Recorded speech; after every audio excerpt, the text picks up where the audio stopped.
Die, black goat scum.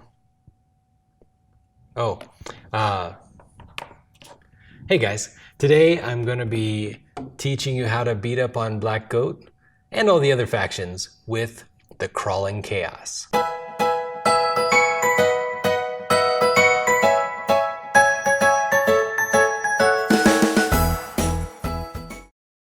Hey everyone, so I had agreed to a commenter to review the Sleeper faction, and unfortunately I wasn't able to get a hold of Sleeper here in town in Las Vegas, and I backed Onslaught 3. It's in Kickstarter. I think it's going on now. I think you could actually still go back it if you haven't yet.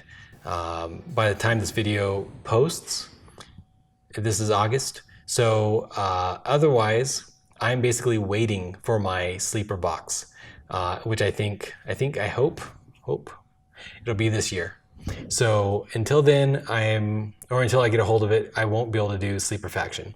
So with that, I decided to do my favorite faction. So this is the Crawling Chaos, the faction of Nyarlathotep. I love Nyarlathotep.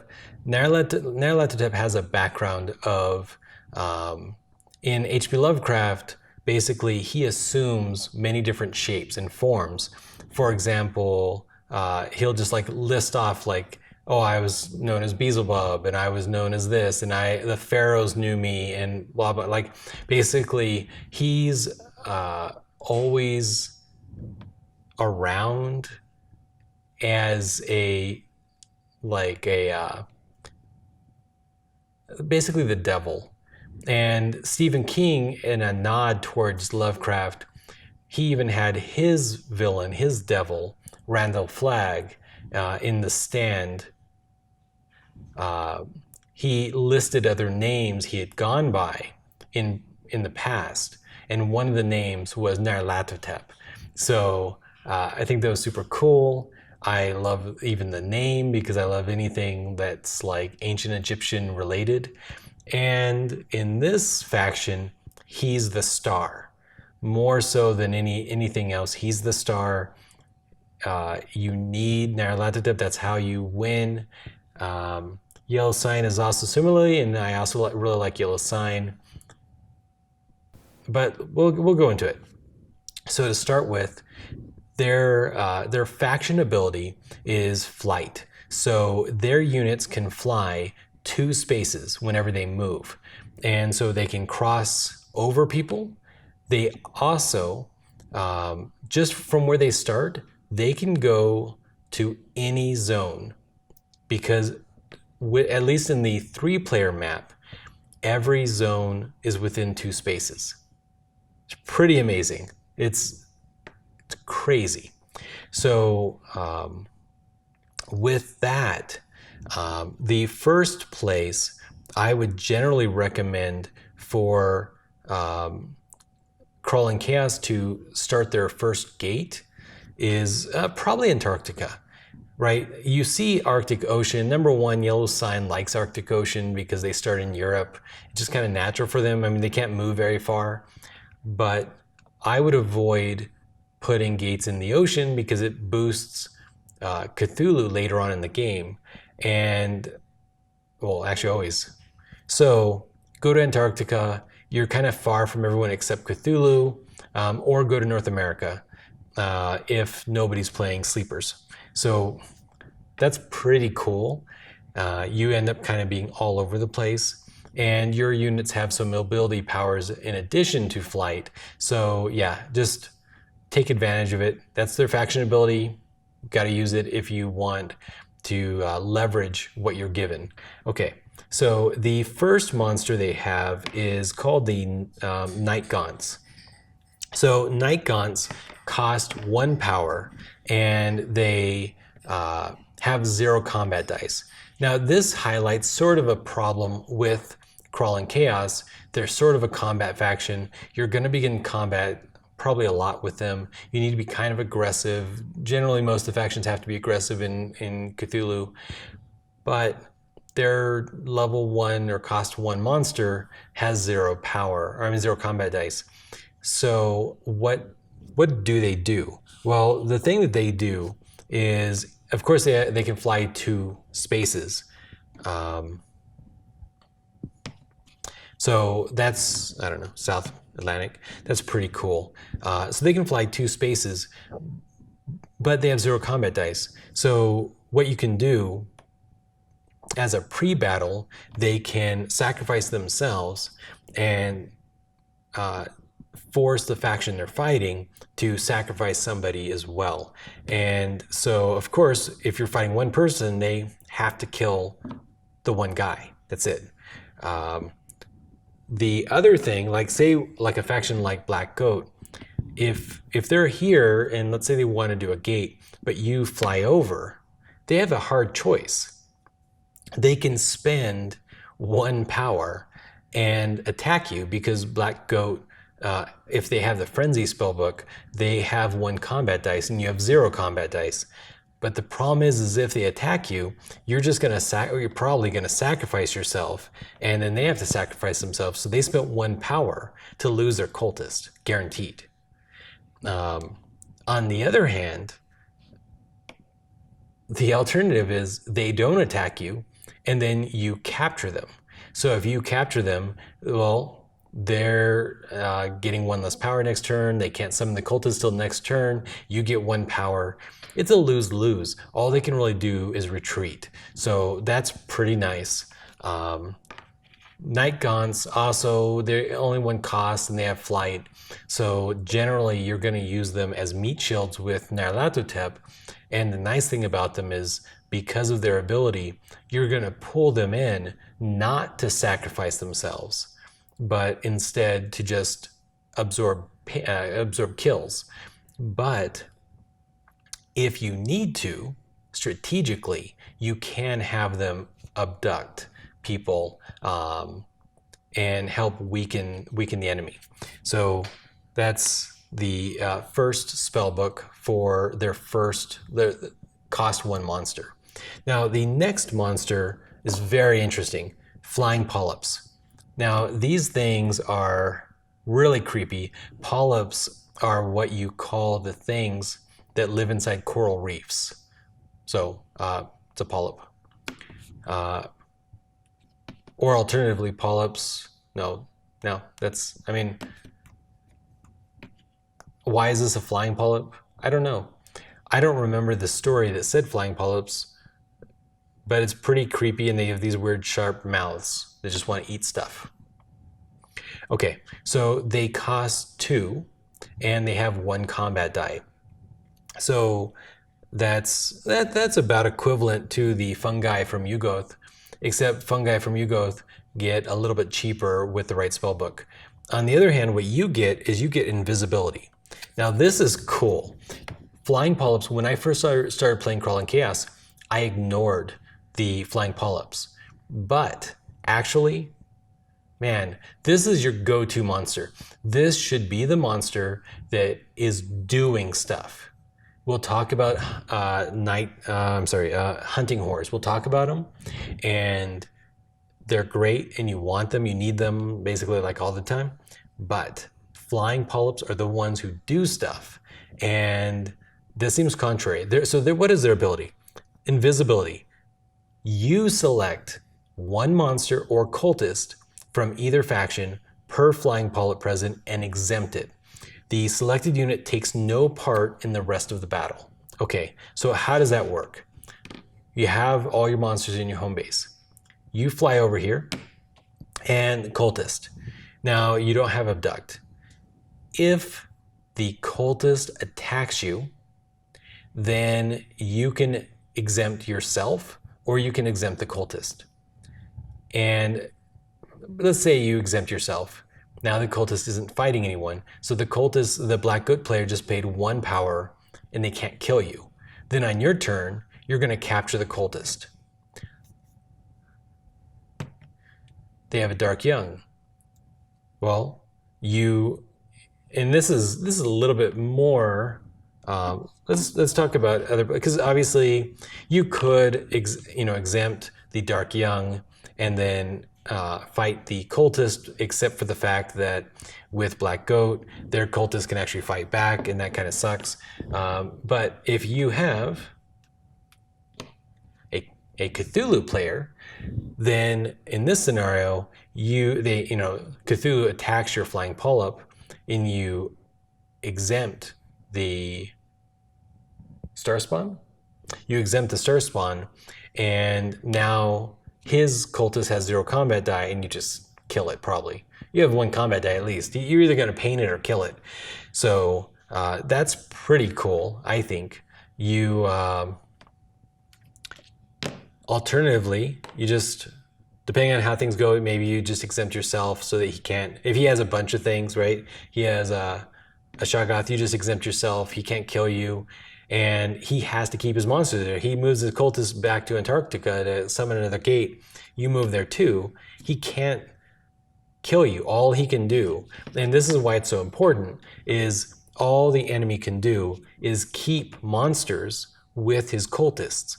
Because anybody on the map, if they summon a gate with a cultist without a monster, you're just going to fly your polyp over there, and you're either going to capture it, they're going to retreat, or they're going to move a monster in, which occupies them while you're just going to fly off and capture someone else. So flying polyps, they're amazing. You can use them to attack, you can use them to defend. They attack with 1 monster. Well, 1 monster is not good enough, because you're just going to have a flying polyp show up and make it so their monster can't do anything. It's great. Just flying polyps. One of the best monsters in the game if you have their spellbook. Okay. So after that, you got the hunting horrors. Now the hunting horrors, these guys, they're a strong unit.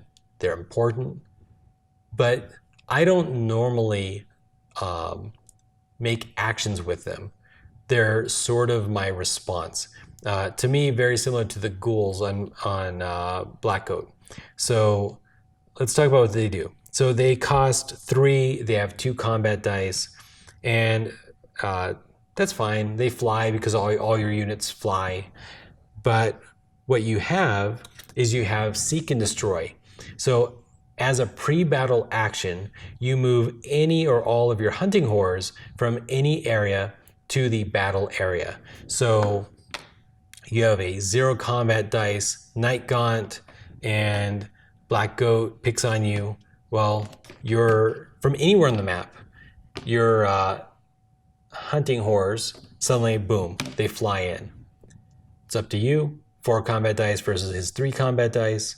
If he had 2 Dark Young, then your Night-gaunt could sacrifice himself, whatever. The important thing about the Night Hunters is that they're in every battle if you choose. They just show up. And so when people look and they think they can take advantage of you, they have to think in their head, can I handle either 2 or 4 more combat dice? Also, the Crawling Chaos player is going to have more things to absorb damage. And where this is crucially important is their Great Old One. The man himself, the men himself, and the women, and everybody, all the things. Nyarlathotep.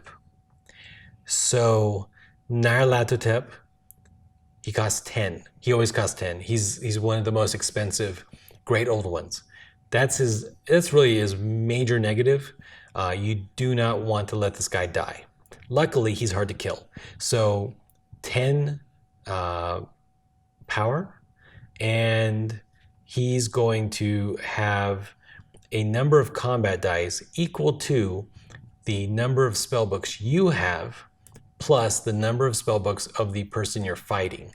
So ironically enough, a player who's doing worse, right? You know the player, it's halfway through the game, he has 2 spellbooks. That's the person you don't want to fight, because if you do, then you may have less combat dice than his Great Old One just because he's so weak. I mean, chaos, right? Okay. So he has a great power, a power that could be crucial to your winning, and that is called the Harbinger. So the Harbinger is a post-battle effect. If Nyarlathotep is in a battle in which one or more enemy Great Old Ones are pained or killed, then you receive power equal to half the cost to awaken those Great Old Ones per enemy Great Old One. You may choose to receive 2 Elder Signs instead of power. So, Shub-Niggurath, she's out. Nyarlathotep shows up. You defeat her. Shub-Niggurath costs 8 power. So you both pain each other. And in that scenario, then you get either 4 power or you get two Elder Signs. What you can do is you can chase the Great Old Ones across the map. And how that works is Madness. The Madness spellbook has the ability where for the entire rest of the game, it's ongoing, you get to choose which adjacent area enemy units flee to on a pain result. This happens even in battles in which you do not participate.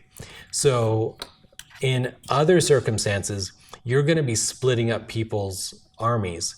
Or like say Cthulhu and Black Goat fight, and they're fighting over South Atlantic. It happens every game. It seems to happen every game.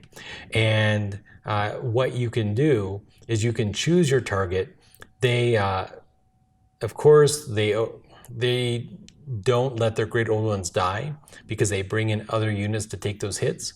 And what will happen is they just expect to pain into their home. You don't let them do that. You pain them into here. Then on your turn, you fly in, and then using unlimited battles, you attack. Now, as a pre-battle, you bring in your Night Hunters. Shub-Niggurath kills probably a Night Hunter. On average, it's going to kill 1 unit. You are going to, on almost every time, I mean, basically almost guaranteed, with, let's say, 9 combat dice or 10 combat dice or even full 12 combat dice. That's the max he can have. Plus 4 more. So it'd be 16 combat dice. I mean, you're probably going to get 3 kills, to be honest. In that case, Shub-Niggurath's dead. And you had the choice of either getting 4 power or 2 Elder Signs. And if you didn't roll a kill, it happens a lot. If you did not roll a kill, what I would do is I would say, I want the power. I want the 4 power. So I again control the pain. I put Shub-Niggurath in Europe. Then I spend 1 power and I attack for 2. That cost me 2 power. At this point, Black Goat might be out of power because you got an extra 4 power. I mean, that's a lot more power.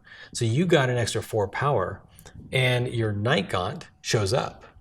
Now, if Black Goat was out of power, I would make an effort to summon another Night Hunter. But let's say you didn't. So in this case, you finally get your kill. He probably kills your other Night Hunter, by the way. And in that scenario, you probably take the 2 Elder Signs. You have 2 power left, and you can either bring in a polyp or you can bring in some of your weaker units. Because they have flying, they can always show up. So, or usually show up. So in that case, you have 2 Elder Signs. Each Elder Sign is an average of 1.5 points. So you probably just earned 3 points. And now Black Goat is out of their Great Old One. So you have to play very aggressively as Crawling Chaos. Now, you have a couple different things to help you play aggressively. One of those is 1,000 Forms. This is the key power for Crawling Chaos to get more power, right? You've probably noticed Great Cthulhu, they get power when people build gates in the oceans. So that makes you not want to build gates in the ocean because you'll make him more powerful. Don't do it. Black Goat has a thing where the Dark Young give him power as if they were cultists, and they can control gates as if they're cultists. It's pretty cheaty, but yeah, Opener of the Way, they get to treat Yog-Sothoth as a gate, giving them 2 power every turn. Things like that. Well, 1,000 Forms, you roll a d6, and your enemies have to choose whether to give them that much power, pay that much power, or if they either can't or won't. And they have 1 minute to decide whether they will or won't. With that, if they can't or won't, then you get that much power. Last game I played, I got 5 or 6 power repeatedly. Yes, the entire rest of the table ganged up against me because they could not let me have 5 or 6 power every round right in the beginning of the game. Second turn Nyarlathotep, highly recommend it, second turn. 1,000 Forms as the book that you choose for awakening Nyarlathotep. And then you wait till the end of the round when they can't afford to pay it, and you roll. And you hope, right? It's chaos, but if you can get 5 or 6, that's so huge. Second turn, you already paid 10 power to get Nyarlathotep. Everyone else thinks you're done. Boom, you're back in the game.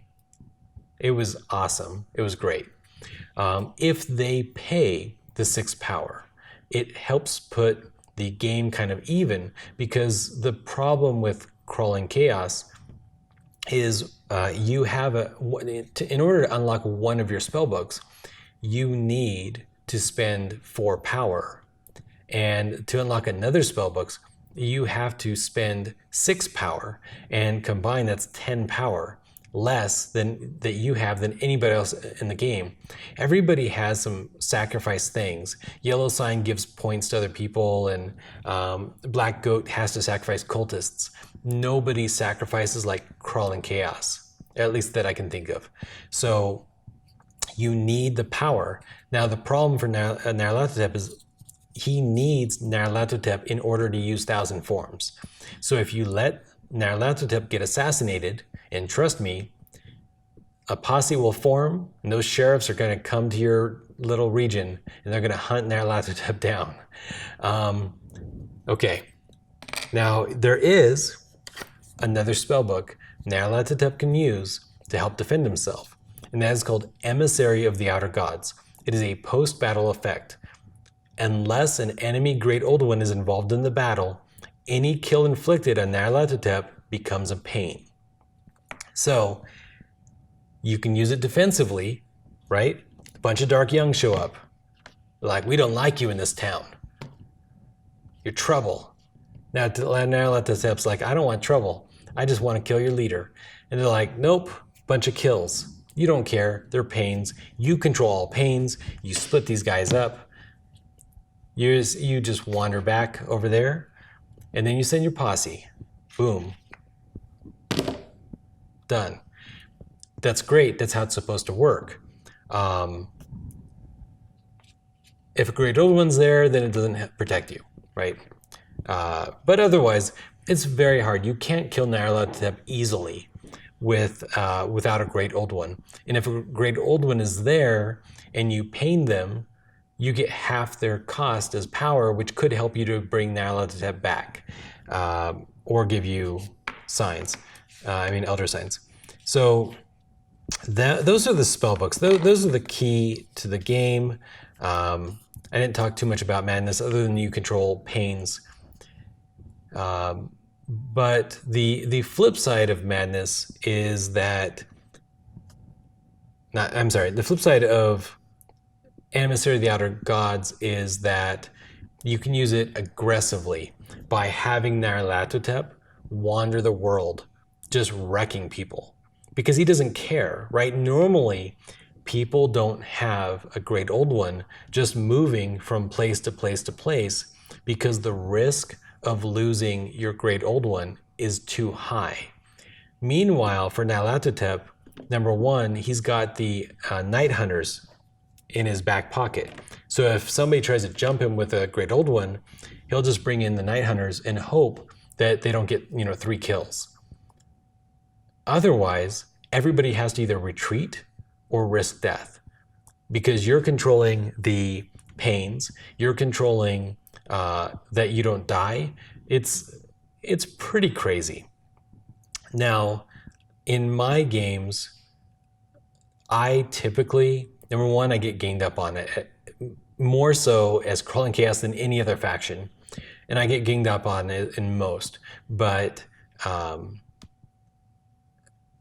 because I get ganged up on, inevitably Nyarlathotep dies. And if he dies, I would recommend making it your utmost priority to summon him back. You can't let him stay dead. You just can't. Doesn't matter what else you have to give up. You've got to summon, give up gates, summon high priests, do whatever you need to do to get enough power to bring him back because he's scary, especially as the game progresses. They might assassinate him when he's only 8 spellbooks, but by the time you summon him again, he'll probably be 9, 10, 12 spellbooks. So you need him back right away. And the other thing that I would recommend is be cognizant of the fact that while Nyarlathotep is hard to kill, if you let your hunting horrors die and stay dead, then you're not going to have your defense. And while they do have 2 combat dice each, their big thing is to fly in and protect Nyarlathotep. If you don't have Night-gaunts available to bring in with him, it's just, you need these things. You have to have some way to protect Nyarlathotep all the time. And if that means chasing people with Nyarlathotep and then retreating until you have enough time to bring back the hunting horror, you have flight. Make it expensive for them to chase you. That's, in this case, one of the best strategies is to not be too aggressive if you're being chased. You gotta protect Nyarlathotep at all costs, because in a best case scenario, everybody runs out of power and you use 1,000 forms because you saved Nyarlathotep, and then you have power and now you can do whatever you want for a couple actions. So that's it. Nyarlathotep is your quarterback. He's gotta have defenders, and if you do, he's gonna win the game for you. So that's Crawling Chaos. That's my favorite faction, guys. It is. I love this faction. I love Nyarlathotep. What did I miss?